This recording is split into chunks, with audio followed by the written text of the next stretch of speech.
And a TGIF for the first time in 2025. Welcome into the First Call Podcast. Jeremy Plonk alongside my longtime partner, Jeff Siegel. Jeff, we're ready to run it back for a new year. First podcast of the new season here for us on First Call for new folks to the podcast. We're going to handicap 8 stakes races today for the upcoming weekend, all of them on Saturday this weekend, many with a 3-year-old flavor. Yeah, I looked at the 3-year-old races, and I thought it would be apropos to dive in on some of those. Those will carry a lot of interest. We've got a good race out here in California. We've got some good races in the Midwest and even in New York. So 3-year-olds will be in the spotlight here trying to make some money. And I think we've got a chance in some cases to do just that. So we'll go over these races and maybe we can help you pick a winner. Well, you made my work easy. I just debuted the Countdown to the Crown series today for the 20th season and handicapped all 5 of these races already. So you didn't send me in for any extra legwork this week. So I always appreciate that somewhat. Be sure to go to countdowntothecrown.com to get my written analysis of some of these races, historical stats and trends as well. Jeff and I are going to give you a good video look of some key workouts, some prep races, things like that for the handicapping this weekend. For the benefit of those of you on our audio podcast channels, here are the 8 races Jeff and I are about to line up for the weekend. We'll talk about the Jerome Stakes first up Saturday at Aqueduct. To Gulfstream on Saturday, the 3-year-old Colts and the Mucho Macho Man, the fillies on turf in the Ginger Brew. To Oaklawn, we'll go to the Mockingbird Stakes and the Smarty Jones kickoff leg there to the Arkansas Derby Series. Out west to Santa Anita for the 7-furlong San Vicente, where some really highly thought of 3-year-olds are in that one. The Las Flores for the Sprint fillies also on the card. And at Turfway Park, they'll start the road to the Jeff Ruby with the Turfway preview. Some interesting colts in that one going over the Tapeta surface. Want to remind you, if you're playing Santa Anita this weekend, be sure to take advantage of our 2 million first rewards hit and split.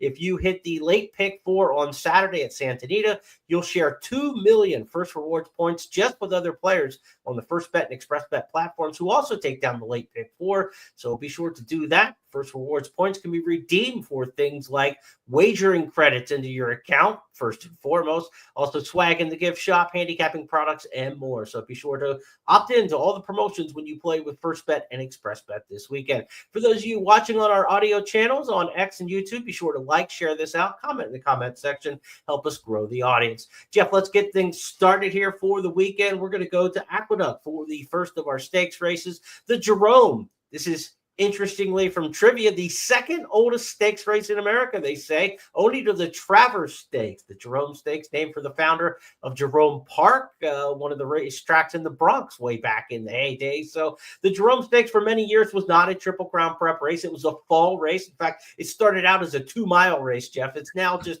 half of what it used to be in that terms. It's a 1-turn mile. But several years ago, it was moved early in the schedule on the NYRA calendar to be a prep towards the Gotham, towards the Wood, and the big races in New York for the Triple Crown Series. So let's start things off in the Jerome Stakes, race number 8, going a mile here. Who do you like amongst this field of 8? Well, of the several 3-year-old races we'll be handicapping on the show, this was my least favorite, just because I really couldn't get a grip on it. I ended up with Studley Do Right.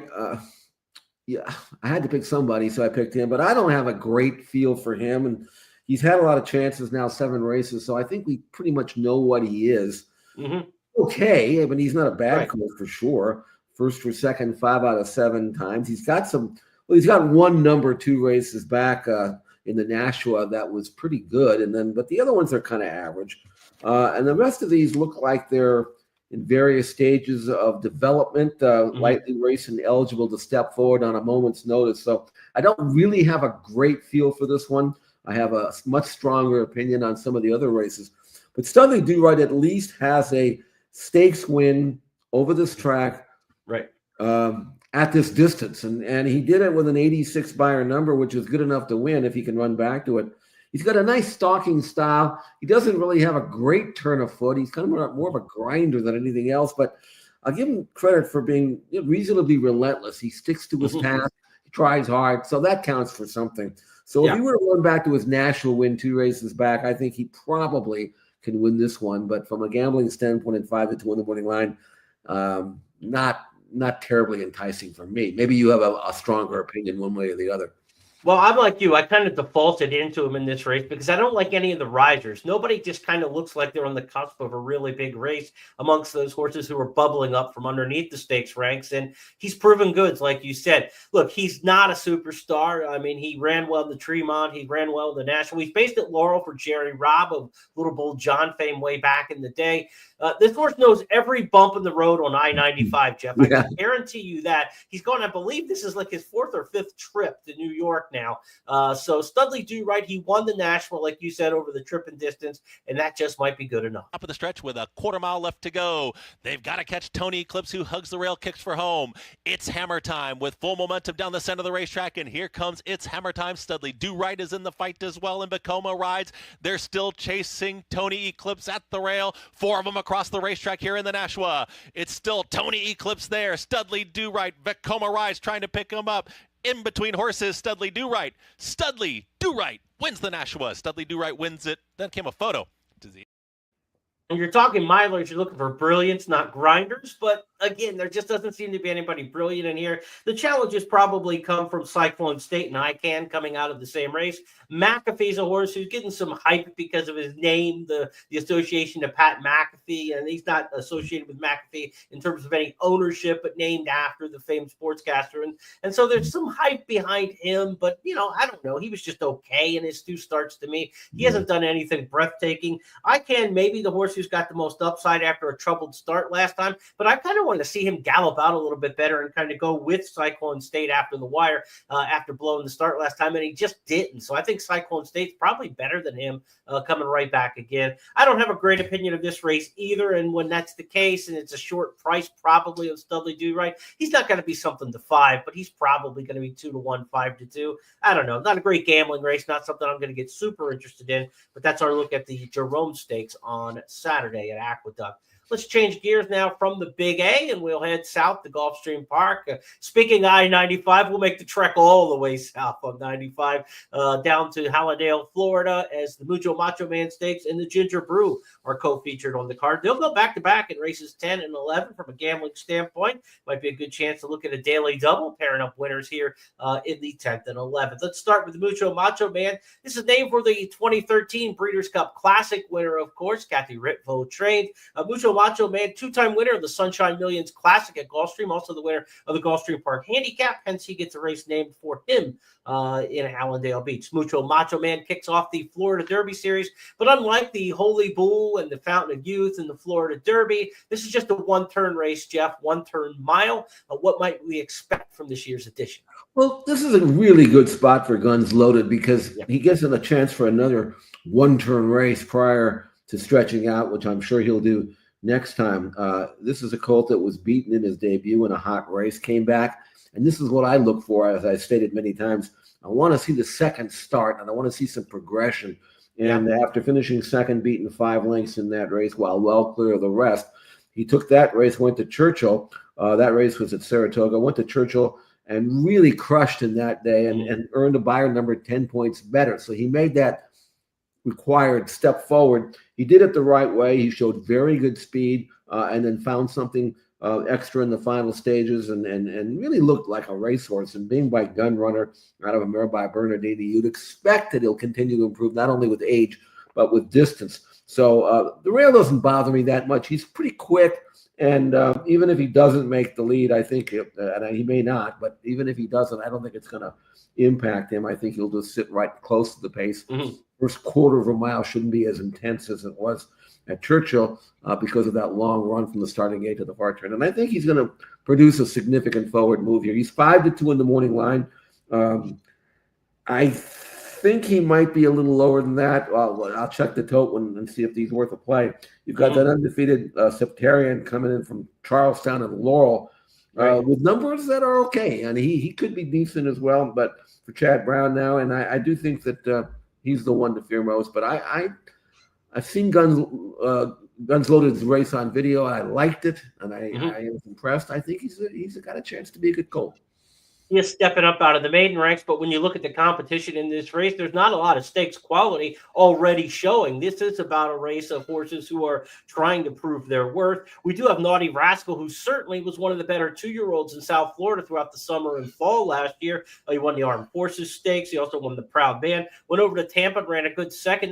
Not went over to Tampa, but he's based at Tampa this time of year for Gerald Bennett. Ran second in that race. Instead of awaiting the Sam F. Davis in about a month's time, they're running now. So maybe they just want to go with a hot hand with Naughty Rascal. He's in pretty good form right now. And he was a win early 2-year-old going back to the summer and has run all the way through the fall. Maybe they're just trying to get when the getting's good with Naughty Rascal and not really looking at the Tampa Bay Derby Trail right now after that good second in the inaugural. One-turn race here, the Mucho Macho Man Stakes. Hasn't had a major impact on the Triple Crown Trail in recent years, but Simplification and some others have come out of this race to do something to make it along the trail to the Kentucky Derby. So we shall see what we get out of this race. Code of Honor came out of this race, ran second in the Derby several years back, 2019, I believe. So the Mucho Macho Man, first leg of the Florida Derby Series. That'll be race number 10. Jeff and I are both on Guns Loaded. I'm totally with you here. I thought he had the most brilliant race of the bunch.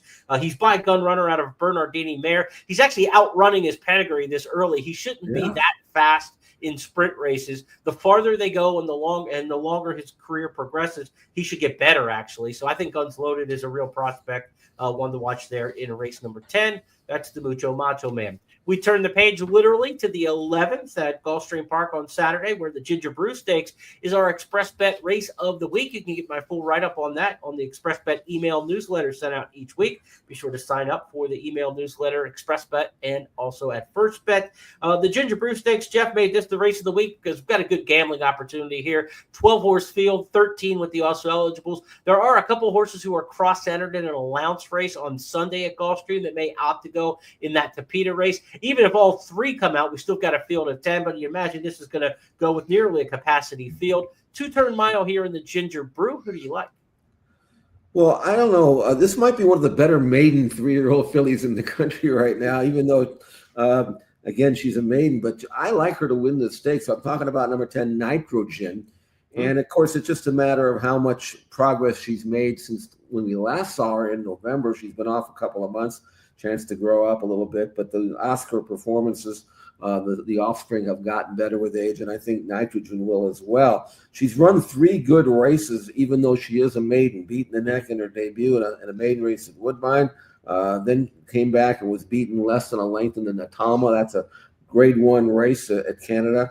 And then she ran at 50-1 in the Breeders' Cup Juvenile Fillies Turf. I thought they were reaching a little bit here, but I mean, she really ran well. And while in her first 2 races, she was right up near the pace, somehow she managed to be way out of it at the top of the stretch. And at the 8th pole, according to the chart, she was 11th, yet she was only beaten 2.5 lengths, finishing 3rd fastest of all in a race won by Lake Victoria, who's one of the best 2-year-old fillies at the time in the entire world. So I thought that was good. Her numbers, again, continue to rise. Now she's had some time off.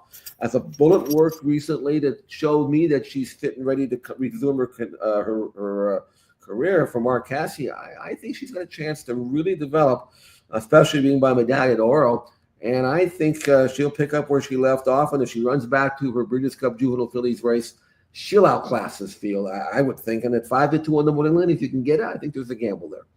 Let's take a look back at that Breeders' Cup Juvenile Fillies Turf. She's in the maroon, number 2 in the saddlecloth, making a rally late. She's not going to get much of a call, but you can check it out for yourself here. Keep an eye on the maroon silk. To catch. Around the far turn they go. Thought Process the leader. Kilwin continues to bear down. Lake Victoria's got her room now. And here she comes as she swings up on the outside. And they're into the stretch. Thought Process bracing for the challenge of Lake Victoria. And Lake Victoria goes right by to take the lead. Fiery Lucy is coming late with Mayday ready, but she's just too good. Lake Victoria, undefeated, has won the Breeders' Cup. It was Lake Victoria over.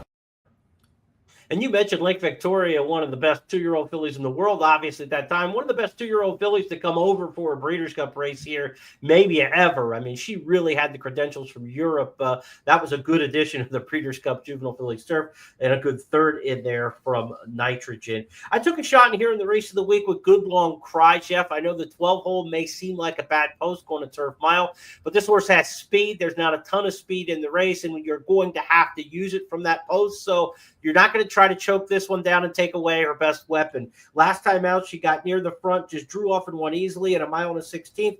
Yes, it took 6 tries to break her maiden after 4 second-place finishes. But whether I'm handicapping a big stakes horse or a claimer, I call it the nibbler breaks out. When a horse is just kind of close, and they finally break through. And when they do win, they win by daylight. I just love that. And those horses often come back and repeat and win again. Everything just seems to come together for them. The light bulb comes on, if you will. I think she's got a chance to be nice. Good long cry from the outside post. My friend Al Samaglia does our harness videos for us. He always says in harness racing, when a horse draws the 8, which is the wide draw, he'll say the post makes the price. And I think there'll be enough people afraid of the 12-hole in here that'll help the price a bit on the horse. So if you like Good Long Cry, the outside draw with her speed, I don't think it's going to be a bad thing, and the post might actually help the price in this case. So I'm going to take a shot in here with her. It might actually help her, because now if they let her run out of there, even if she doesn't make the lead, she's going to be sitting outside in hand, nobody on the outside of her, stalking and then moving when she wants to move, as she did in her maiden win. She's a comer for sure. I don't know whether she's got the upside of Nitrogen, but maybe she does. And that's what the gamble's about. If you're talking about 8-1, why not?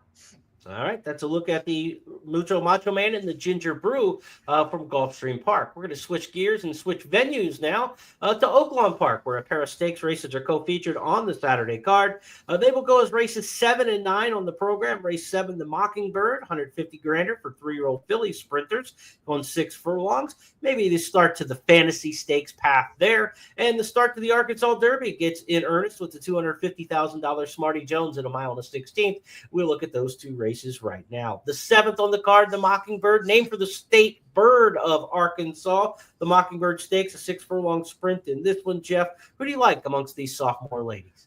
Well, I ended up trying to beat the 4-5 morning line favorite, and she probably will be that short. We're talking about She's So Spicy.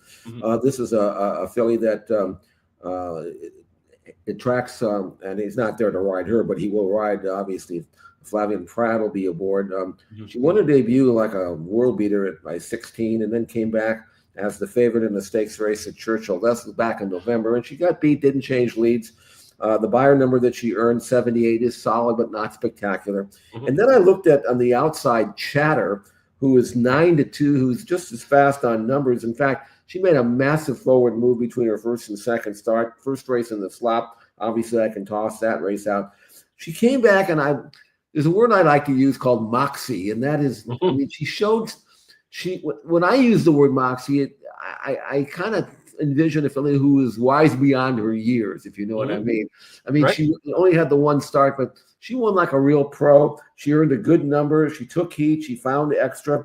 Now I expect her to step forward again. Outside draw allows her to dictate her own pace. Maybe she'll sit behind She's So Spicy and then go after her, which I think she's capable of doing.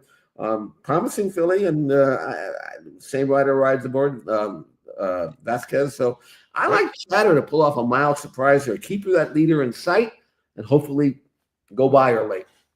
Let's take a look back to her win at Keeneland on October 24th. Ramon Vasquez aboard that day. He's back again. He's trying to kick in down toward the rail, but is still third. It is Chatter with the lead, and Tickin' Time Blonde there on the outside to challenge. Sycamore Shoals is still third, 2 lengths off the lead. Then a gap of 4 more back to Mindy's Union. Chatter in front, final furlong. Chased all the way by Tickin' Time Blonde, Sycamore Shoals. Chatter in front. It is Chatter coming to the line, and Chatter wins it. It's going to be a head bob to decide runner-up. Either Chatter, Jeff top pick in there over who the likely heavy favorite. She's So Spicy for a Jose D'Angelo barn based at Gulfstream Park. But he's got horses all over the country. Very national weekend for D'Angelo this particular weekend. Keep an eye on here, I think, on Clapping Trees, another one to watch in here for Todd Fincher. There's not a lot of big barn influence, I say, in this stakes race. You're not seeing a lot of the big national names in terms of stables here, but Fincher, very, very good regional trainer. He thought enough of this filly to send her to Del Mar amongst his string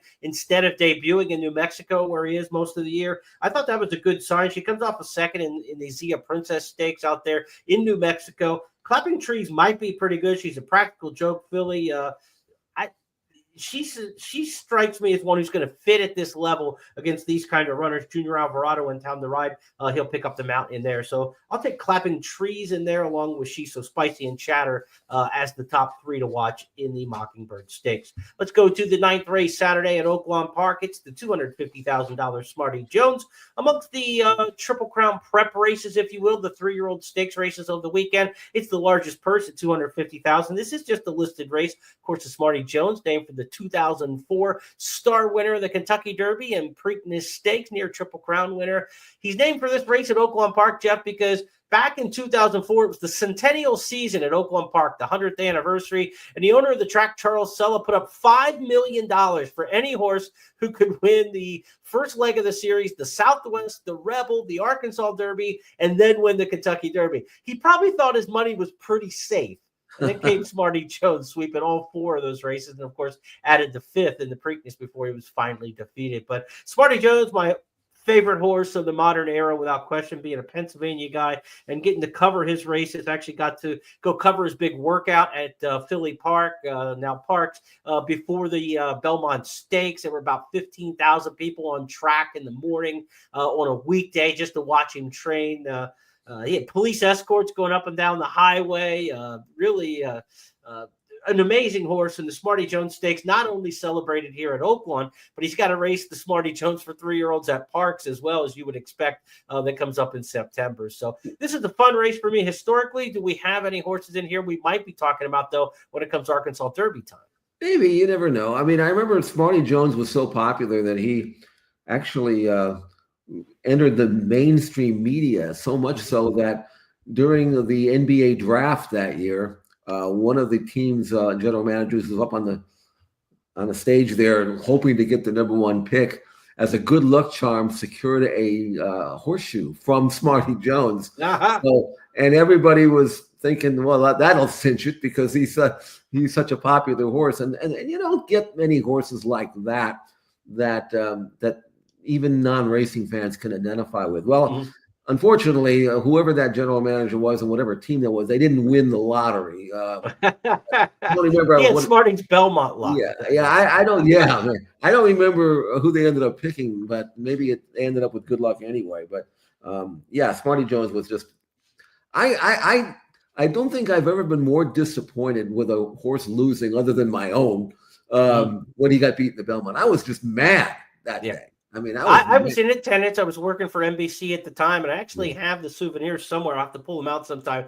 But I've got the hat that says Smarty Jones Triple Crown winner and the T-shirt that says Smarty Jones Triple Crown winner. We were ready to break it out, and it was going to go on sale after they hit the wire, and it didn't happen. So I ended up walking out with the souvenir that never was in that event. 120,000 people. They now capped the attendance on Belmont Day at 50? I mean, and there were a legit 120,000 people there today. That day, the most incredible sports environment I've ever been a part of, and I've gone to a lot of big events over the years, but it was an amazing environment that day. We could talk hours on Smarty Jones. I could have a whole podcast on him, but let's get handicapping on the stakes race that bears his name. Look, this race has had some impact on the Triple Crown Trail in recent years, right? Mystic Dan was 5th in this race last year, went on to win the Derby. Brad Cox has been here the last couple of years with horses that have come right back and run well in the Derby that same spring. Catching Freedom, Angel of Empire. These are horses top 3, top 4 finishers in multiple Triple Crown races. And again, last year's Derby winner, Mystic Dan. So it's not too early to think Oaklawn might have something. And there is one horse in here who I think has a little bit of that look, and that's Hot Property. I know you and I both talked about him a little bit on our Tuesday podcast on It's Official. What do you make of Hot Property in this spot, and Smarty Jones, as he makes his stakes debut? He's got a chance. I mean, he really does. He won his debut over a distance to ground, which is never an easy thing to do. He did it stylishly. He did it with a very solid 84 bar number. He reached back for something extra and was able to win this race in good style. Now he's doing his best, but again, this is the kind of colt that you'd expect to step forward, especially being by Medaglia d'Oro out of a mare by Milwaukee Brew. Milwaukee, a two-time winner of the Big Cap. So that's stamina on stamina, and yet he did show good speed in his debut. He won't be in front in this race, so I'm sure Kale's Angel from the rail coming out of a sprint win for Peter Miller. I think he'll bust out and go from the rail. But now Hot Property gets a chance to stalk, pounce, and go and show that he can do that. And if he can do that in a level like this, right in the stakes competition for Brad Cox, then you've got a serious prospect. So I'm expecting him to do that. And I also think that maybe Brad does too, because he gets Flavien Prat to miss the big Saturday card just to ride this colt, to test, kind of a test run type of thing. And Pratt is impressed with Hot Property, and if he runs up to expectations, then he's got a legitimate possibility to be a Triple Crown type of horse. And that's what he's looking for. And I'm sure he wouldn't be there unless Cox has talked him into thinking that this might be the one. So for me, Hot Property over the loose on the lead Kale's Angel, who is obviously a better horse on dirt than he was on grass here in California. It's a better than average edition of the Smarty Jones, I think. We'll see how it turns out, but I'm very eager to see how good and how much progress Hot Property makes off his maiden win. Mo Quality was the winner last time out at Churchill Downs. Prior to that, we've already seen him on the podcast. He was second to the aforementioned Touchy, the horse that Jeff was talking about. Or we've got Touchy still to come on the podcast. We haven't seen that video yet. But he's going to run against a horse who's coming up in the Turfway preview named Touchy.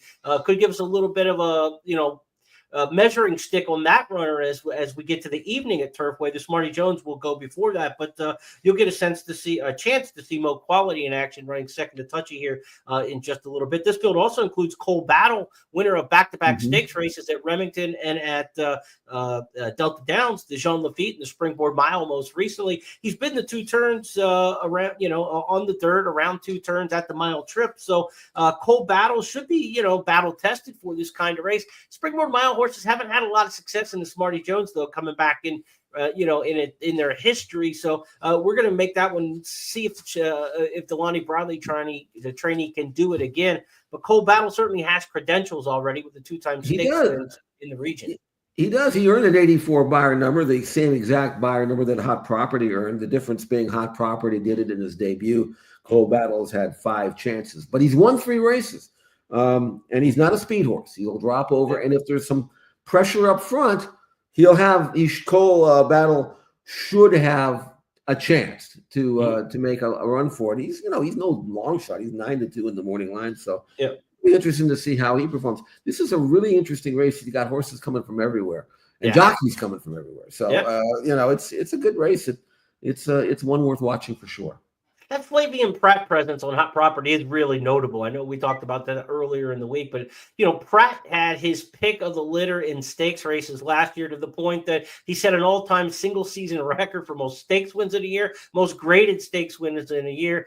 You do that by being selective where you're going, and you're not passing up opportunities somewhere else just for the heck of it. And so for Flavien Prat to start 2025, traveling for Brad Cox to Oaklawn, where he only rides if it's a big day, that's pretty. I think that's pretty notable for a $250,000 for him to ship in here. We'll see what Hot Property has. I actually kept him in the top 10. I've got him number 10 in my Countdown to the Crown preseason rankings. They came out today, of course, with the first edition for the year. We're just going off speculation at this point, but I think he's got a chance to be a good one. We'll see, win, lose, or draw on Saturday. But if you think he's going to be a Triple Crown prospect, he's got to run first or a really good second in this race to kind of cement himself as one of the better horses in that part of the country. Let's go now from Oaklawn Park to Santa Anita, where we've got a couple stakes races on the Saturday card. San Vicente for this group of 3-year-old 3-year-old colts, grade 2. The only graded stakes amongst the Triple Crown preps this weekend. No Kentucky Derby points on the line, though, because it's a 7-furlong sprint. Only route races get Kentucky Derby qualifying points. Las Flores will go as race number 9. So stakes races 5 and 9 on the Saturday card at Santa Anita. And again, remind you, we got that $2 million first rewards points hit and split on the late pick 4 Saturday at Santa Anita. So if you're playing the card at the Great Race Place on Saturday, be sure to do it with First Bet and Express Bet and nail down that late pick 4 for your share of $2 million first rewards points. Now, the San Vicente Stakes, this is a race over the years. Bob Baffert has dominated. He's won it, I believe, 12 times with horses like Silver Charm, who went on to be Triple Crown type horses, and other horses who weren't heard from much again or became sprinters. So just because you win this race doesn't necessarily set you up for greatness, but it certainly can. A couple of years ago, we saw Nyquist, an exaggerator, come out of this race. The San Vicente certainly can be a launching pad, even though it's 7 furlongs. Jeff, we've got a field of 5 this year. Baffert, we mentioned, a 12-time winner of the race. He's got 2 in here, and you have to consider the Bafferts, Barnes, and Romanesque as major players amongst this field of 5. But you and I both agree that a horse named Bullard is actually the horse to beat, and he's not a Baffert. He is the horse to beat based on the fact that he's got a maiden win and a graded stakes win at this 7 furlong distance. But what we don't know is how much progress Barnes is going to make, and he'll have to make a lot, because this is what Bullard has done in the morning since that Bob Hope win at Del Mar in November. You can see him on the outside. You talk about a horse who's eager to get on with it. He's under a wraps here. Now, it's not a fast work, but you can see how eager and how sharp Bullard is in this team drill. He obviously, he could have gone in 46 if they turned him loose, but that wouldn't have served any purpose. You can see him just galloping. Ears are up. This is as slow as he can go. He's going to change leads right on cue here, which he did not do in his last race. So I think he's figuring that out. And again, he was not asked, or the instructions weren't to pulverize the workmate. Try to stay with him and just get a little, get something out of it without spending too much. And good rhythm, good stride, big, good-looking colt. This colt looks to me like one that's going to get nothing but better with age and maturity and distance and experience.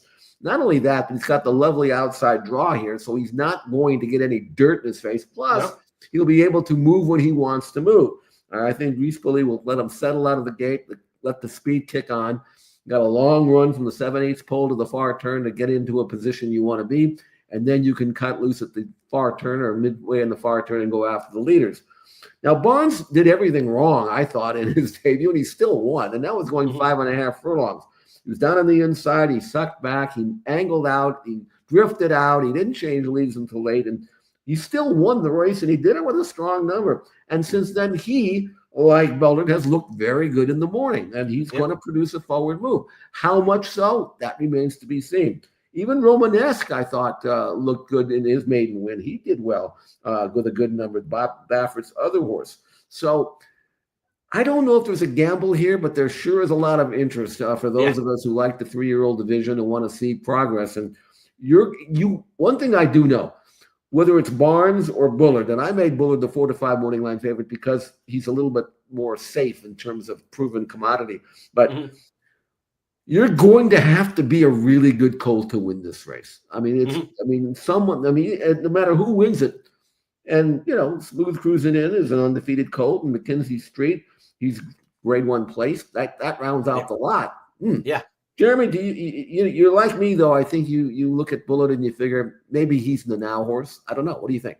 Yeah, and look, the way he finished up those last couple are really good. I mean, the horse he ran by and drew off by 4 in the Bob Hope was Matticat Road, who came back here opening day and looked like Bob Baffert's top 2 or 3 prospect. I mean, for what we've seen so far from the Bafferts. And Baffert won the Breeders' Cup Juvenile and ran 1-2-4 in the Juvenile. And I think Matticat Road is one of those kind of up at the top tier of his horses. And this is a horse who Bullard Road ran by last time. Look, it's still 7/8 of a mile. And you look at the pedigree, he's by Gun Runner. The Warrior's Reward, Mary, you might say Warrior's Reward, you're thinking short. But if you go back in that female family, it's a couple generations back. It's blushed with pride. It's better with honor. This is like one of the most regal damsels side route pedigrees you've ever seen. Rags to Riches, Jazzle, Casino Drive, that whole big group that came out of Better Than Honor, of course, Blush with Pride, a Kentucky Oaks winner.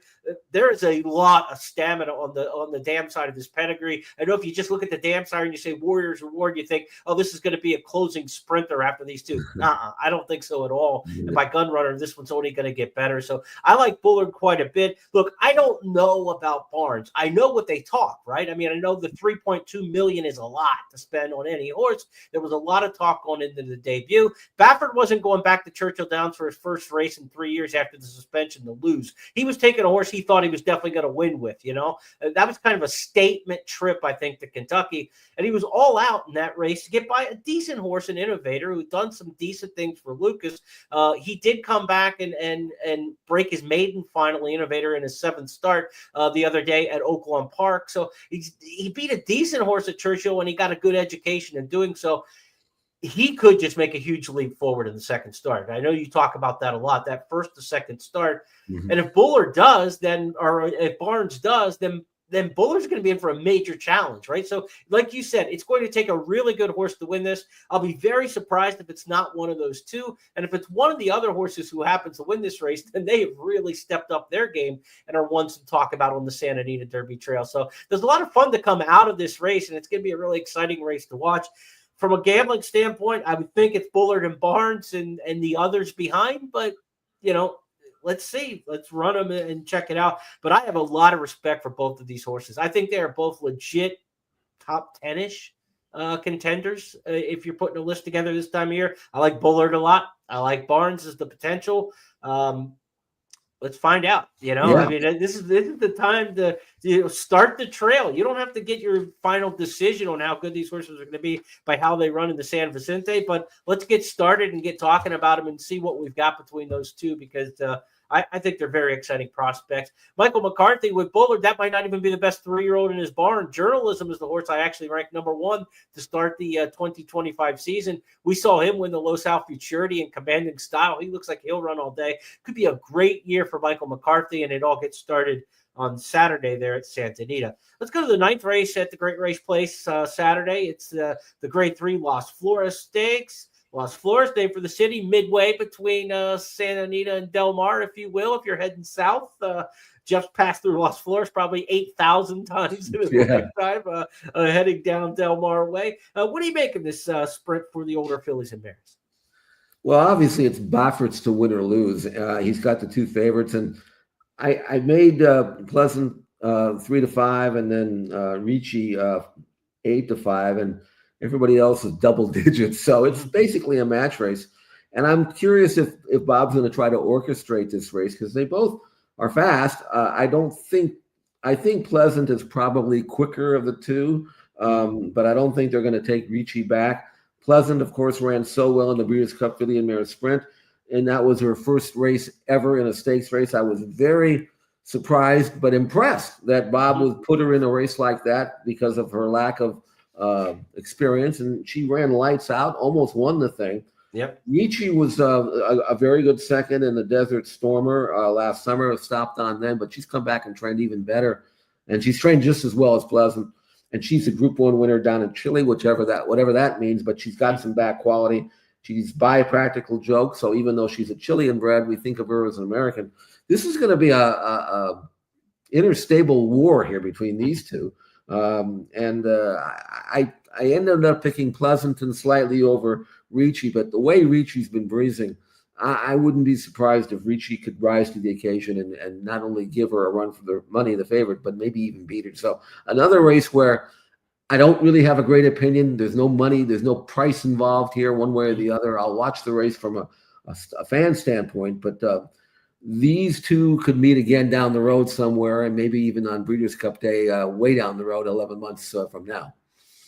Pleasant, the favorite, hasn't yet won a stakes race, but she almost did in the Breeders' Cup, as you mentioned. Let's go back and take a look. Look for the filly with the navy cap and the white blaze. One Magic filly. Vaba's got a lot of work to do. Sullivan Angel is passing horses on the far outside, and they're into the stretch. And here's Scylla. Scylla takes the lead on the outside. Pleasant goes with her. Ways and Means in Society. Soul of an Angel on the far outside. And One Magic Filly. Oh, it's wide open. They're coming down to the finish. Who's it going to be? It's Soul of an Angel in a huge upset in the Filly and Mare Sprint. 5 on the wire in the Breeders' Cup Filly and Mare Sprint. That was a wide open race, and it certainly played out that way. Let's go from Santa Anita, the 9th race on Saturday, to Turfway Park Saturday night for the Turfway preview. It's race number 6 on the card. It'll be the first race in the Jeff Ruby series. That race, the Jeff Ruby mile and an eighth. This one just 6.5 furlongs. Touchy start from the rail, and we'll take a look at Touchy's maiden breaking win, a horse who hit the board in the Tremont Stakes, 4th in the Saratoga Special, got over the top and broke the maiden last time out at Keeneland for trainer Wesley Ward. Jeff, you think Keeneland, Wesley Ward sprint winner? You're not talking about a horse who's got, Triple Crown type aspirations, but this is a horse by Nyquist out of a really strong dam side female family with route influences. There's a chance this one, Touchy, could go long. Not only that, but what impresses me about Touchy not only is his form, but he's been favored in some salty races in all 3 of his starts. I mean, he's always well liked. 4 to 5 in his debut, got beat that day by our good friend Studley Do Right, and then left that form behind eventually, but then was 4th as the favorite in the Saratoga Special, and then most recently went to Keeneland. And I thought won cleverly. And I also thought he won like a horse that'll run a distance of ground. Now, this race is still 6.5, so he doesn't have to do that yet. But he's been training at Turfway. And so I'm fairly confident that Wesley is satisfied with the way he's been going. He's going to have to try on all weather for the first time. But I think he probably feels that he'll handle the track. He has to handle the rail, but not that concerned. There's no kickback there. I think if he just breaks running, he'll settle somewhere in the mid-pack and then kick on with it, as he did when he broke his maiden at Keeneland, I thought, very stylishly. Joel Rosario named at Turfway on a Saturday night in the middle of the winter. So that tells you a little something if he stays and rides, if he's aboard this one. We often see that with Wesley Ward trainees. He'll name a rider, though, who's not intending to be there. But again, if Joel Rosario shows up to ride Touchy, I think that's a pretty good sign. Also, again, a barometer that we can get on Touchy, Mo Quality, the horse that we talked about earlier, he's running in the Smarty Jones Stakes. He comes out of a second-place finish that you're going to see now at Keeneland. Here's Touchy winning his 3rd career start.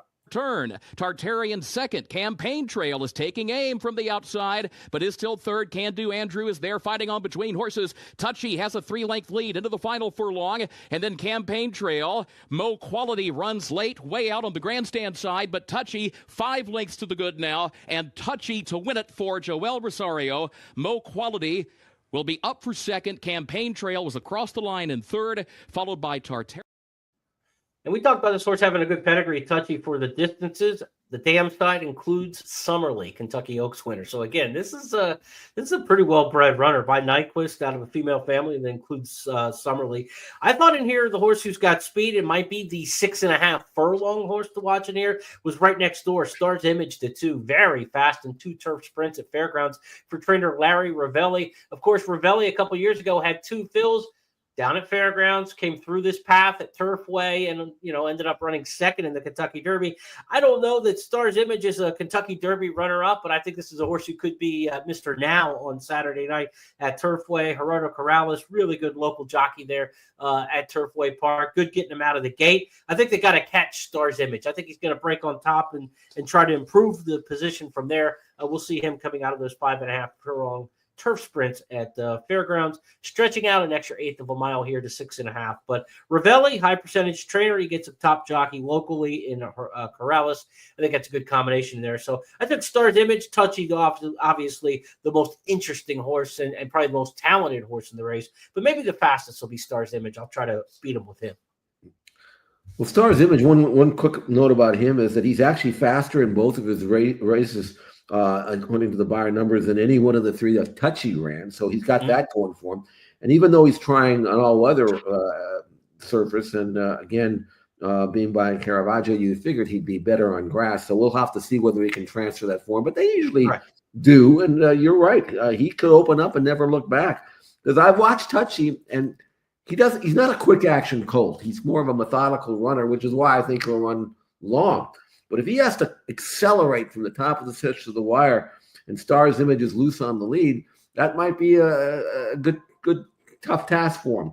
And the one thing that you notice about Star Image, he won his last race by a length and a half, but look how far ahead the second horse was to the third horse. So it was a good race. And you got something there, Jeremy. I mean, not to me, those are the two. I have a preference to Touchy because I have partial to Nyquist. But if Star Image wires the field, I won't be surprised. That's going to wrap up our handicapping of the stakes races for Saturday. We're starting early in the day and going all the way through the nighttime card there with the 6th at Turfway, the Turfway preview. Jeff and I will be back on Tuesday next week as we have the It's Official podcast each and every week, taking on 5 hot topics in racing. You can be sure we're going to be talking about some of these major 3-year-olds who are starting early in the campaign here this weekend. And Jeff's new feature, the Goosebump Award, who's going to get him excited? Who's going to give him goosebumps this weekend? Be sure to tune in Tuesday to find out which horse did that in our new segment on It's Official. Jeff, a good weekend of football still to come. We had some college football playoffs in the rearview mirror last night, some good college basketball, a lot of great horse racing around the country. So fun weekend to come. Hope you have a good weekend. Yeah, it will be on all fronts for sure. Talking about the Goosebump Award, we've got several candidates here. Some weeks it might be a little lean, but I think we'll see at least one, maybe more. You never know among these promising 3-year-olds, these newly turned 3-year-olds. So if the gambling isn't quite there, the interest in the sport certainly is. I'll be watching all of these races, and there's a few that I might dive in as well. So good luck. And want a quick reminder that I'll have my full card analysis from Santa Anita on Express Bet, so check that out. It'll be up. It usually shows up somewhere late at night or early in the morning, so it's always free. And so far, so good. So good luck, and let's make some money. All right, good luck today on Friday playing that Santa Anita card. Jeff's analysis is up there now, so go check it out for the Friday action. On behalf of everybody with First and my partner Jeff Siegel, I'm Jeremy Plonk. Have a great weekend. Talk to you Tuesday.